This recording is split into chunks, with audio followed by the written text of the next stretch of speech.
Welcome to Tech News, where we talk about the most interesting tech news about last week. Before we get started, remember to subscribe to the channel and leave a like so that more people will see this video. It's completely free for you, but it helps me a ton. But enough talking, let's get started. Hogwarts Legacy drama. Is it really a 1 out of 10? Wired.com has given the new Harry Potter's inspired game, because it's situated in an era before Harry Potter, Hermione Granger and Ron Weasley, a 1 out of 10 valuation. So the game sucks, right? No, and people are actually enjoying it a lot. So why such a low evaluation? The reason is to be searched for J.K. Rowling's values and especially her ideas regarding the LGBTQ+ community. It's no news that Potter's author has transphobic ideas and many times has expressed her controversial values on Twitter, leading to a lot of flames in both directions. But what does this have to do with Hogwarts Legacy? As everything concerning Harry Potter, J.K. Rowling has a fundamental impact on the decision, to give the ecosystem a coherent narration, of course, and she has royalties over everything regarding Harry Potter, of course. This means that if you buy the game, you will support J.K. Rowling indirectly. Will you be playing Hogwarts Legacy anyway? Is this reason enough not to play the game? In my opinion, even though, yes, you're supporting J.K. Rowling indirectly, you need to separate the author from the opera. Harry Potter's books, films, and even games are actually amazing, so even though you think J.K. Rowling's opinions are offensive, you have to admit that her works are amazing. TikTok will be banned from the US.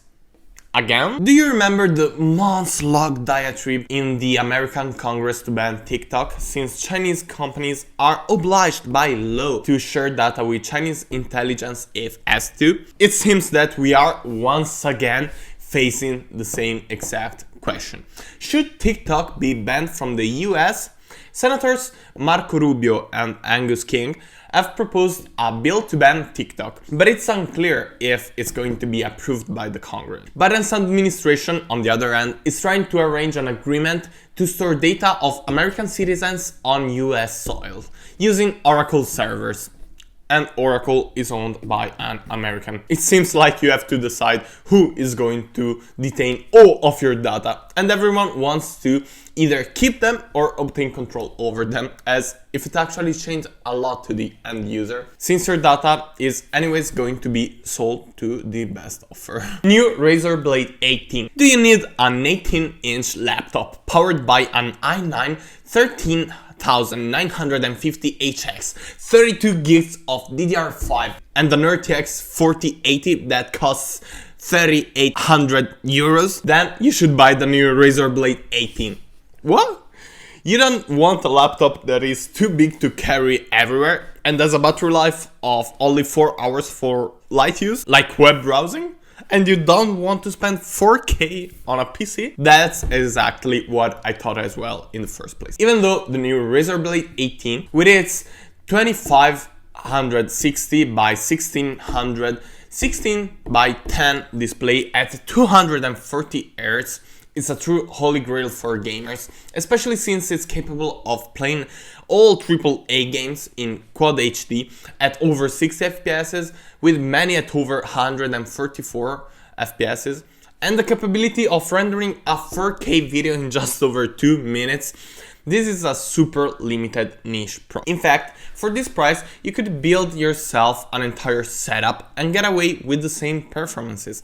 But I think two main categories could be interested in such a product. The first one, and the most obvious one, is streamers or content creators in general, who need to make content at live events such as the CES, TwitchCon, Mobile World Congress, and so on and so forth. They need a powerful machine that can be carried in a suitcase or an extremely big backpack, and don't really care about battery life, since they're surely going to use it while plugged into the current anyway. The second category is people traveling between 2 or more houses. Maybe kids with diverse parents, rich parents, people who need to work both from their workplace and home, and so on. Similarly to content creators, they just want a portable ass-kicking setup. Opera responds to Google and Bing. It's so fun watching how every single browser is rushing to implement some sort of AI feature into their software. This time we're talking about Opera, one of my favorite browser, by the way. Opera will soon implement a shorten feature available for articles and websites that will, well, shorten the content and summarize it so that you won't have to read a full article. Imagine having to spend 5 minutes understanding an article. That sounds crazy. Irony alert. This AI feature will be powered by ChatGPT, but I couldn't find any info about the priority that Opera will have. Since the rollout of a premium account on Opera AI's chatbot, subscribed users have now priority over free users. Will the AI experience on Opera be laggy and slow AF? This is why Google Stadia has failed. Do you remember from the last episodes what happened to Google Stadia? To summarize, it failed miserably.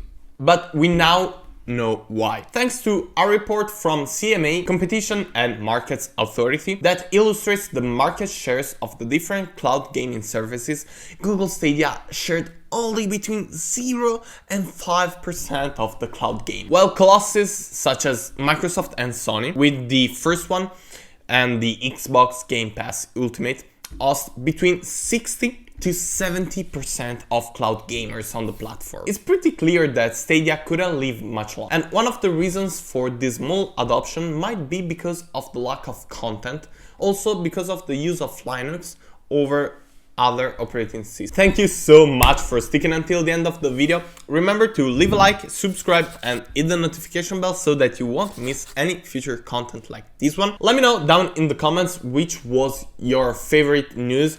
Mine was surely about the Hogwarts Legacy, not because of the topic itself, but to see the different polarized opinions of the two parties. I'll see you in a week. Ciao!